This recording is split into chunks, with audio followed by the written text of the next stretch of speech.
AP అప్డేట్స్కి స్వాగతం. ఇటీవల ఆంధ్రప్రదేశ్ రాష్ట్రం వాలంటీర్లపై ఒక కీలకమైన నిర్ణయం తీసుకున్నది.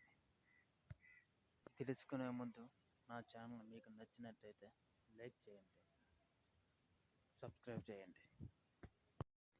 కొత్త ప్రభుత్వం వాలంటీర్లను పక్కన పెట్టి సచివాలయం సిబ్బందితో పెన్షన్లను మంజూరు చేశారు.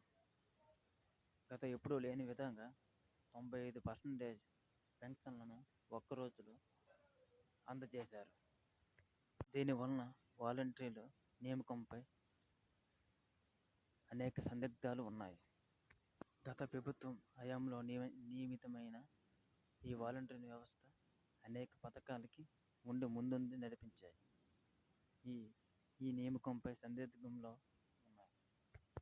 ఒకవేళ వాలంటీర్ వ్యవస్థను పెట్టినట్టయితే ఇంతకుముందు ప్రభుత్వం ఒక వాలంటీర్ను 50 ఇళ్లకు చూసేవారు.